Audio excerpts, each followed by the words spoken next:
let's get started then. So the topics I'll be addressing during the session, just a brief introduction about me and the company I work for, which is called Creative Culture. Then I'll be speaking to you about Generation COVID. So who is Generation COVID? And this is the new target audience for brands. What does it mean for brands? So briefly who they are, and also a short sort of summary of different local government responses to the COVID pandemic, which I think really show a kind of cultural nuance that you in your countries might be aware of, but global brands not necessarily. Then I will address marcoms, so the industry that I work in, and how the COVID pandemic has basically influenced and changed this industry.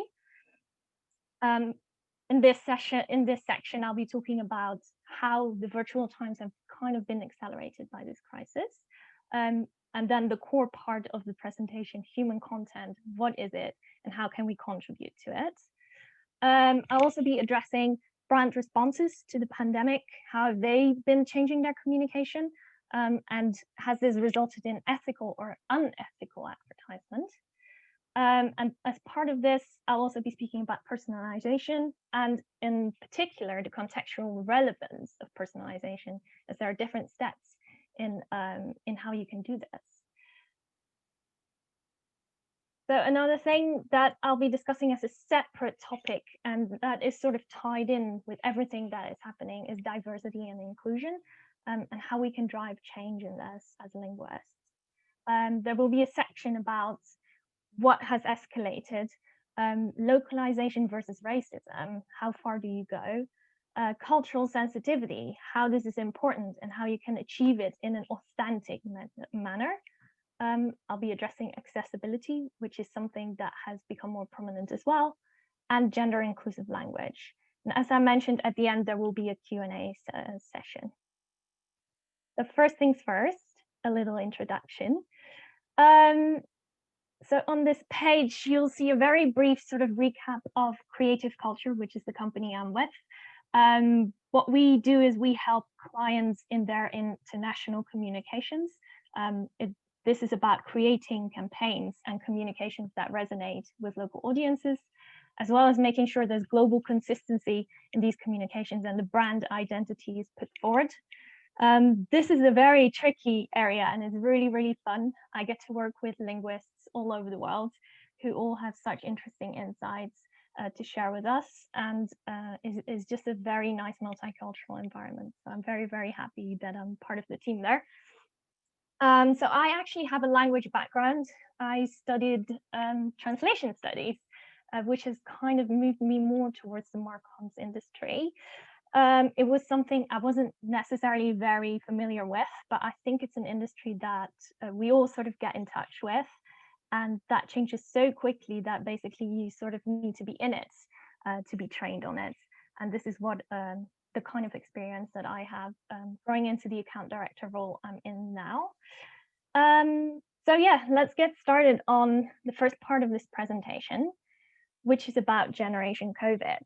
And when I say Generation COVID, that is obviously a very strange made up term, but when you think about it, all of us who've lived through this pandemic, we've all been affected by it in different ways. And no matter the generation, we've all kind of had different challenges and opportunities resulting from it. So who are Generation COVID? As I said, it's all of us, really. What is interesting is how we've kind of found challenges on the way that have really divided it through this sort of isolating virtual environment that was there before, but that has really, really been enhanced by the pandemic and has sort of forced us to move faster into being all digital. But at the same time, we found new ways to sort of connect with each other. On this picture, the one that really makes me smile is the first one, so the new Handshake. Here in the UK, we had the claps for carers. So every Thursday, we would go out on our doorstep and clap for the NHS and for all the great contributions that they're making to our country and keeping people healthy. These are very unifying moments, which have been great. But opposing that is, of course, the economic crisis that has resulted from it. A lot of job losses, a lot of division on how to solve the crisis, how to best go about the pandemic, which has been tricky. But I think in a way it has sort of enhanced us as a generation to find new connections. So what I also wanted to say about this, and what is something that is remarkable, is that we've had this global challenge, but we have gone about it very differently locally. And I think more than ever, cultural nuance has become prominent, and a prominent thing in communication. So what I wanted to show you is an excerpt from one of our white papers, which is about government responses, so local government responses to the pandemic, and how they have affected the way they communicate about it. So this first example, I'm not going to read it all out to you, but for example, in Sweden, the lockdown of the first lockdown was way less severe than in some of the other countries, which is interesting because the tone that the government used was more advisory, saying we advise people to stay at home, rather than saying you must stay at home. This is a very different approach, for example, compared to the UK, where it was a stronger sort of forcing people to stay home and forcing people to stay home. But the way that this was communicated by the Swedish government really sort of finds its root in the way of Swedish culture. So rather than enforcing rules, there's sort of an understanding, a societal understanding, that to follow the rules is the right thing. So this is something that's inherent in the culture, and this is also something you found back in the messaging of the government to make people comply. So as a different example, Australia, which went into lockdown, the first lockdown, very gradually, banned mass events and all this. So there was sort of a mix between being advisory, but at the same time enforcing rules. They used a different kind of messaging. They really emphasized on helping others and making sure that by you staying at home, you're saving lives, very similar to the UK communications, actually. So they communicated like this as a way to make people comply to it. On this next slide, so there's South Korea, obviously completely different situation. The pandemic broke out a lot earlier here, and it's also something that they have experienced before with the SARS epidemic. So something that happened here was that even though it was very strict, it wasn't considered as limiting the freedom too much because people had experience with it before. And that made it easier for them to comply, even though the messaging was quite strict. And then here, a last example of one where the compliance wasn't very great, in Colombia. So in this country, there are, of course, in many ways, we all want to be connected to our families, but arguably this is something that is very strong in Colombian culture. So the government went about promoting that if people stayed at home now, they could get, if people stayed at home now, they could get together digitally. However, this didn't really work because people really wanted to get back to sort of this normal. And so going back to normal and being together physically with family again. So this is obviously a messaging that was very different from what the government threw out. And as a result, the compliance was less. Also, they felt the government was not really in touch with the reality. A lot of people had to go to work. And by saying, oh, you can just do things digitally, you're giving the wrong message to people who feel they need to make money. So here there was sort of a difference between how the government communicated and how the community felt they should have gone about it. But then as a different section, all these things are things we've seen on TV and we know has happened. But in the marcoms industry, it has had a massive effect, which I'm sure you've noticed when speaking to your clients. As all the industries that have been affected, especially the creative industry has been affected, budgets have been cut, but for different reasons and on different things. So something you might have noticed, and that was already on the way, is more virtual consumer content. So we're talking about a lot of social media content, a lot of content that is very timely, very real time, very short, very catchy. and that needs to be amended a lot. There's a lot more in e-commerce and web content. This is also a change that was already on the way, but now since the pandemic, we've all been shopping online, and also older generations have been shopping online. And research shows that a lot of people feel like they will continue to shop online after the pandemic. And last but not least is, of course, SEO and social listening. So this is something that companies had started doing a bit more as well, but it has become even more important now. Everyone spends their time shopping online.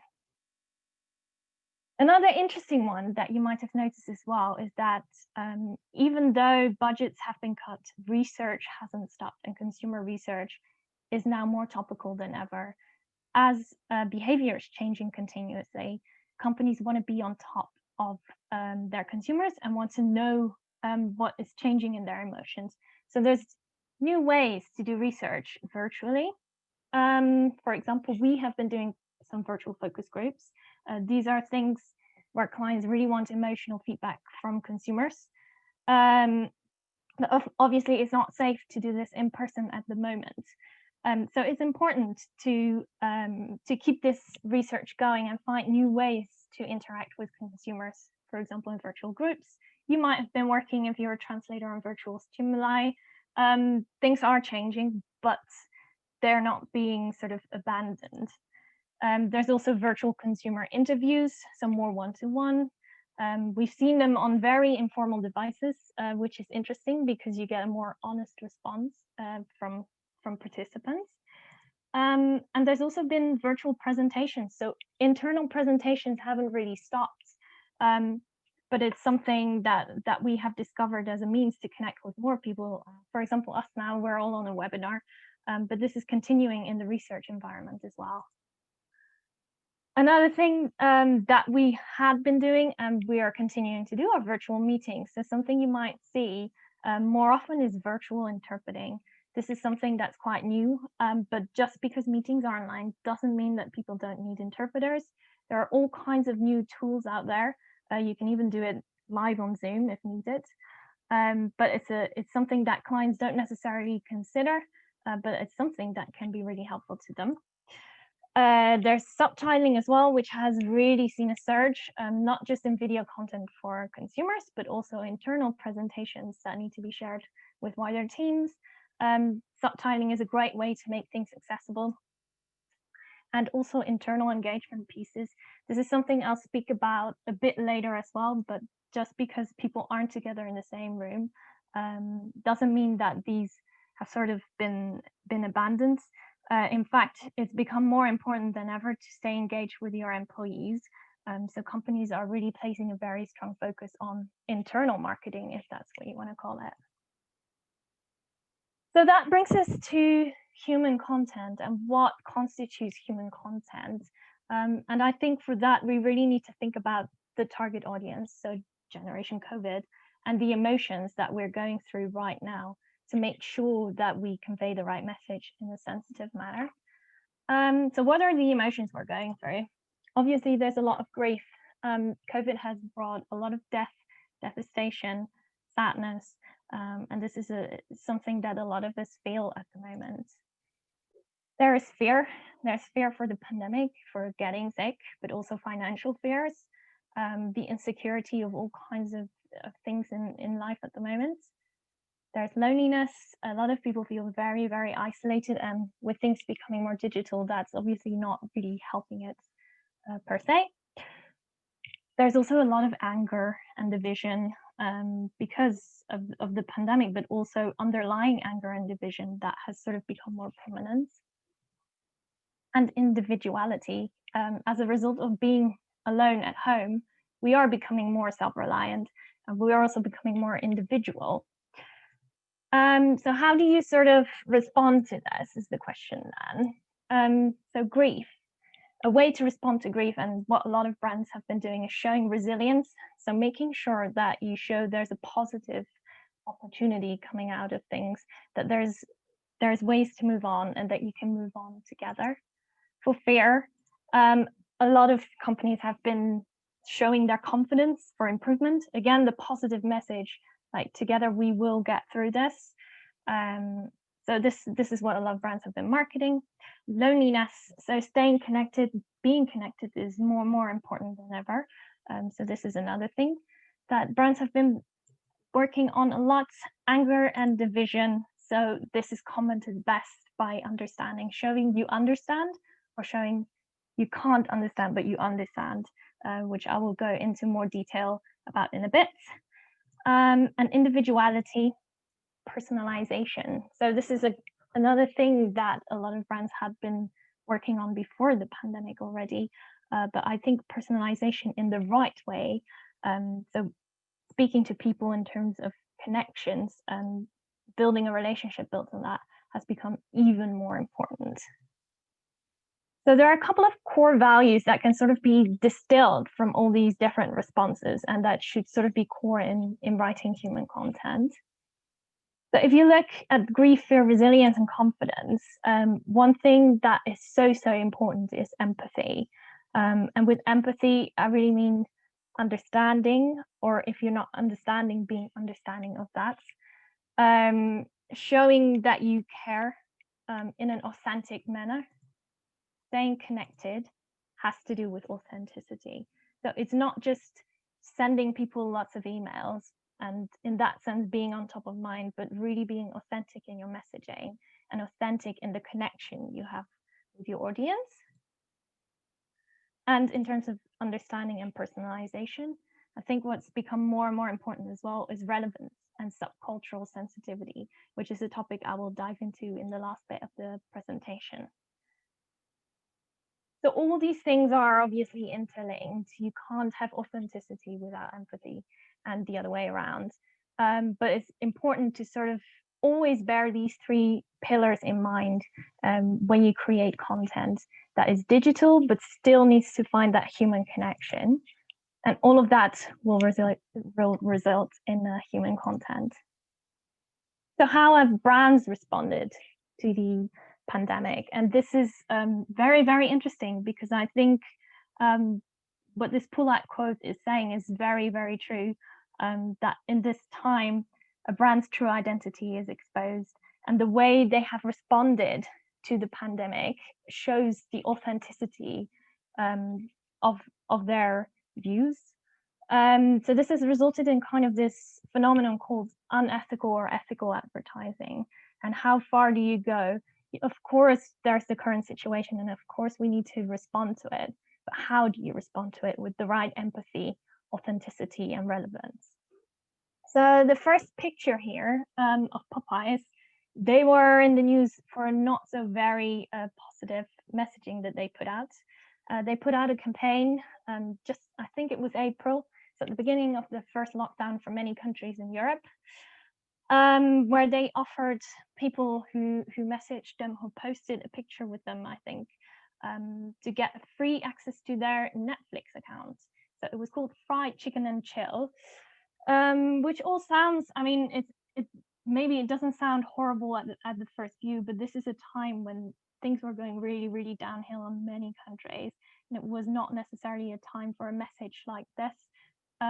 So this is why they were actually accused of using the pandemic, of becoming popular and putting this out. So it's about the timing of the messaging and the kind of combating that they put in there. So the picture next to it is Boohoo. They were definitely under fire as well for producing these face masks. A lot of companies are obviously producing face masks and going about it in a more ethical way, whereas Boohoo was kind of accused of using it as a fashion item rather than a protective method. This is also in times in the UK when PPE was very low for the NHS.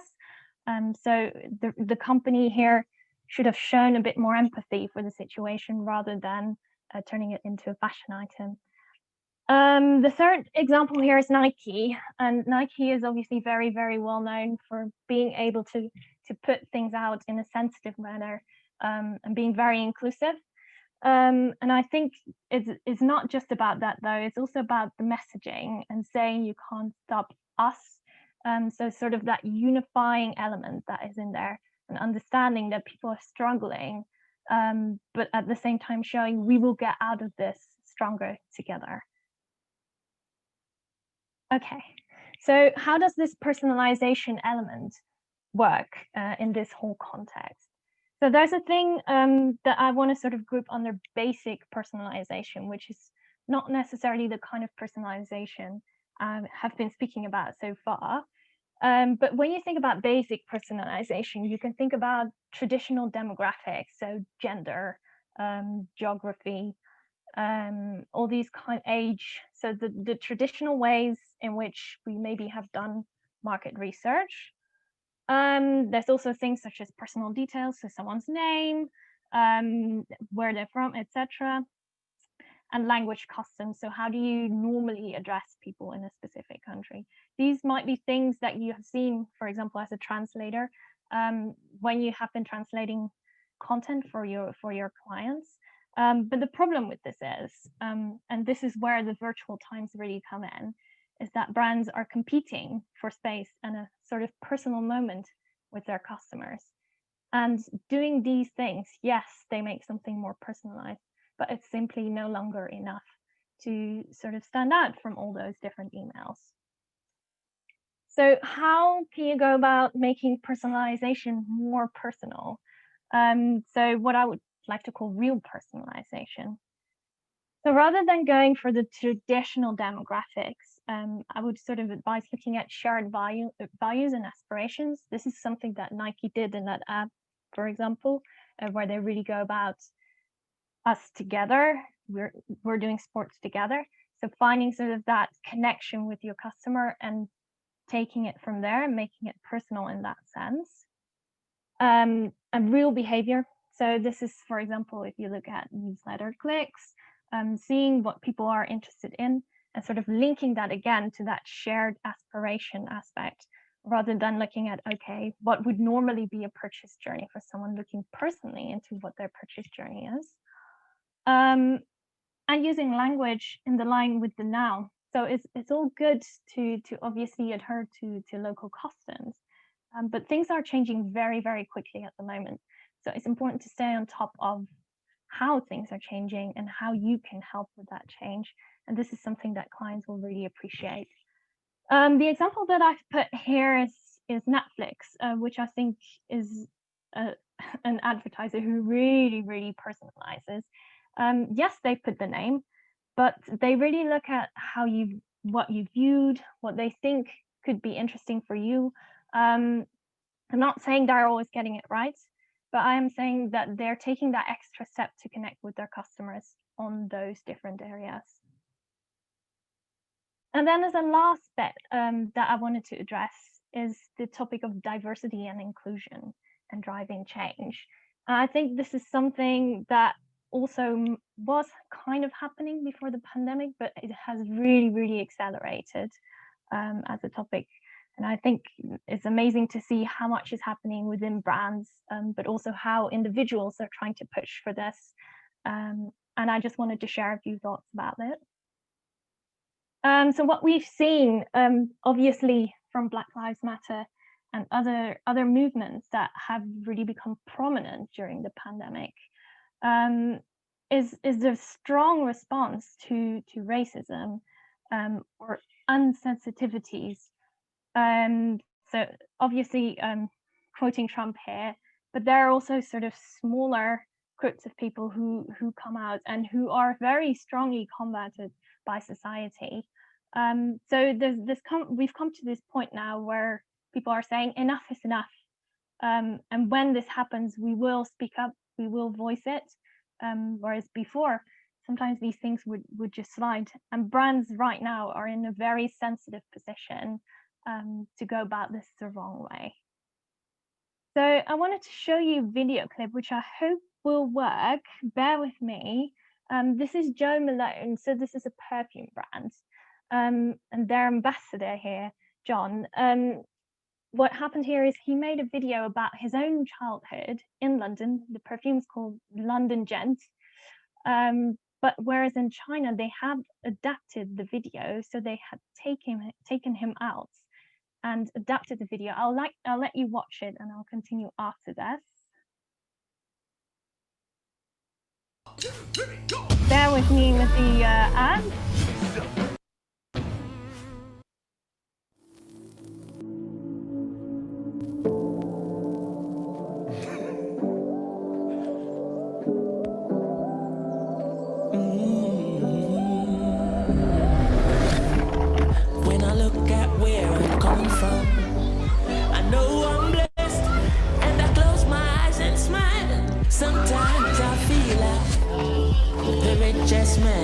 Babylon, and I've done my best, so everything's alright as far as I can. Yeah, as far as I can. I can, yeah.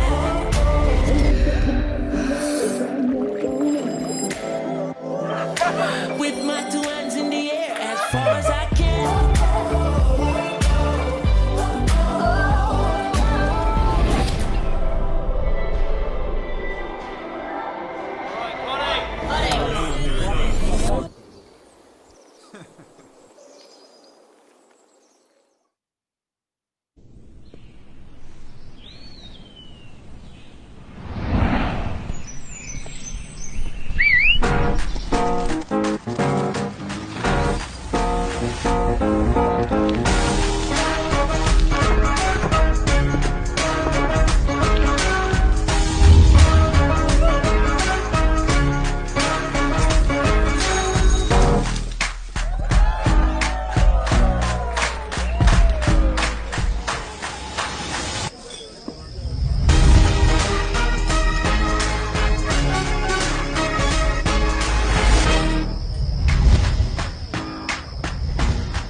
Right. So I think there was a lot of concern about this local adaptation of the ads, because obviously John was cut out, and also because the majority of the ad was kept very, very close to the events that were happening in the original. So it didn't quite feel like it was completely a different ad localized to the Chinese audience, and they got a lot of international backlash over this.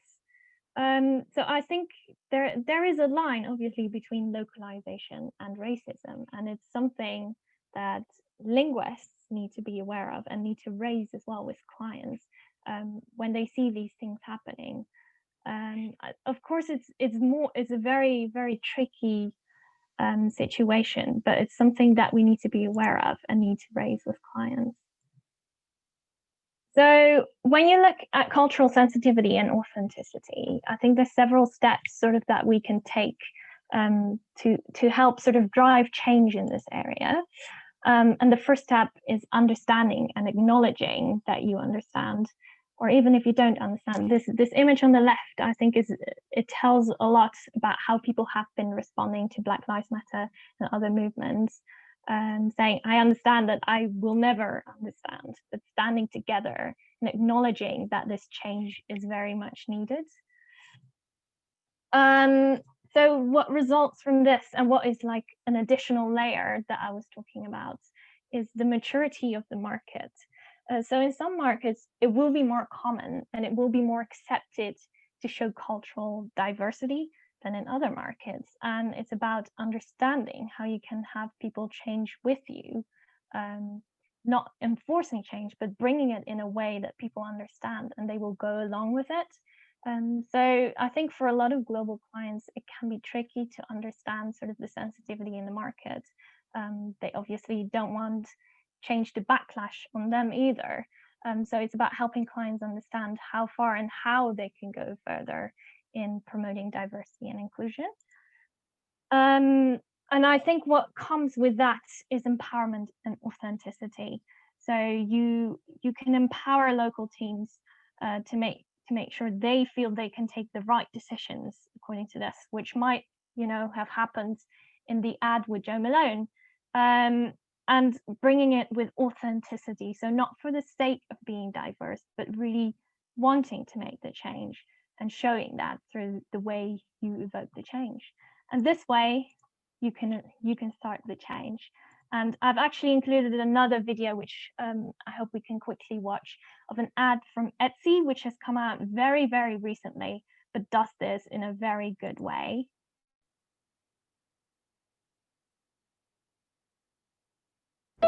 Don't worry, they're gonna love you. Oh my God, you mean it?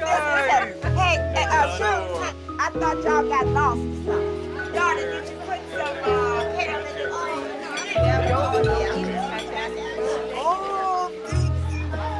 We didn't forget about you. Welcome to the family. Thank you. Wow. I love it.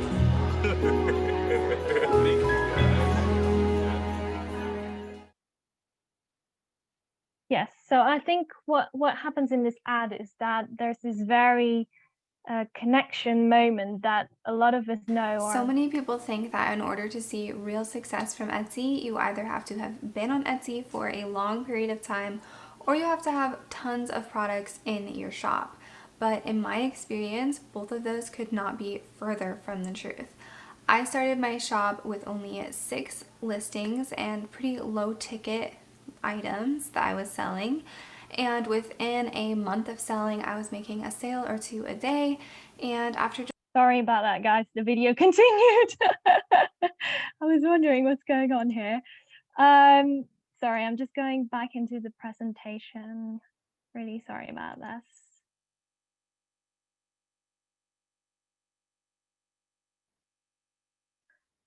So yes, as he was banging on after that. So I think what's going really well in that ad is sort of that connection moment of being new to the family. It's a moment that we can all connect to, regardless of who we are. And I think that's why it's such a sort of natural moment to introduce this, and making sure that it feels like something we can all connect to. And that's why this ad is doing really well. So another thing that's really sort of enhancing and has got so much better is the topic of accessibility. This is something that was sort of in the background happening, but again, that's really been pushed by local authorities as well to make sure that companies are held accountable for being accessible and helping to make digital content more accessible. So in the US, there's already an act that makes it obligatory to make materials accessible that are shared by public entities. So this is great, but we've seen the shift in other countries. On September 23 in the UK, this was also made obligatory to public sector organizations. And then in Canada, as of January in Ontario, people will also have to make their content accessible. This will mean a boost in things such as captions, closed captions, subtitling, and making sure that content is available to everyone. And then as a last topic, I wanted to discuss gender inclusive language, because this is something that also a lot of people have been fighting for in the past and hasn't really got to change. There's a lot of people speaking about the topic, but there's not a lot of action happening. Until recently, where people have started thinking about gender inclusivity as well and how you can embed this in language. So I've put out a pull-out quote from Ruth Bader Ginsburg, that you have to fight for the things you care about, but to do it in a way so that people will join you. And I think in this particular discussion, this is very, very true. So what I have been seeing and what we have been seeing throughout different brands is that there's been an attempt to be more gender inclusive, so avoiding gender markers, making sure that content itself is inclusive, so not just aimed at a specific gender, as going even further and sort of changing the language, so the use of the X, for example, or like in these ads, so for example in the French, so un and une, to make sure that it is aimed at both audiences and making a statement as a brand as well that this is something you endorse. So just to conclude the presentation, I hope you all enjoyed it, and just a few takeaways of things that you could introduce to clients. I think first of all, it's about raising awareness, so making sure that if something is happening and we feel this is not right or we need to combat it, to raise it. So raise your hand, let your client know, hey, I think maybe this could be insensitive in my culture, because it's not always done intentionally. And if it's raised, at least people are made aware and will be more mindful about these things. I think it's also about thinking outside the box, and that's not to say tell your clients to switch to MX instead of Mr. and Mrs. But I think it's about being open-minded and showing there's other ways of communicating and that there's ways that you can introduce these things. And last but not least, I think we really need to be drivers of authentic empathy. So making sure that whatever we say and whatever brands say comes from the right place and is done intentionally, not to enhance image, but really to drive change in society and how we do things. And I think there we can really play a big role as language experts, as language speakers, to help people be more aware of these things. So yeah, that was it from my part. I think we have about 5 minutes for a quick QA session. So I'm gonna try and see if there's some questions. So some of these might sort of refer back to earlier slides. There's someone who's asking, how do you define social listening? So social listening, the way I wanted to describe it is really about understanding emotion on social media. So understanding, for example, how people respond to brands, how they respond to messaging. And there's tools, it's a bit similar to SEO, through which you can measure emotion, positive and negative. And it's a great way for brands to understand whether they have obviously done things right or where things can be improved. Sorry, technical issue. Sorry about that. I haven't solved this. And the last question, how can we make the client aware and become more inclusive as translators? There are marketers and copywriters creating content before the content comes to us for adaptation and localization. Many times we do not have that much freedom to make too many changes. I agree with this, and I think this is something that needs changing. And I know it's hard to bring this up with clients because not everyone is as open-minded. I think what I have experienced though throughout the pandemic is that especially globally minded clients, they are more aware of what's happening and they are very willing to sort of change in that respect, and they don't always know how. So I think, like I said on that last slide, it's about raising the awareness and seeing where you can get sort of a connection with someone who understands. More often than not, I've experienced that people weren't actually aware that their content was not right and not inclusive. So it's something that we can raise to them, and then hopefully things will change. But yes, I am very aware that it's tricky and it's difficult to bring up. But I think it starts with bringing it up, then making changes. I think that's it in terms of questions that I've received. So I just really wanted to thank you all again for listening and joining this session. Have a nice day.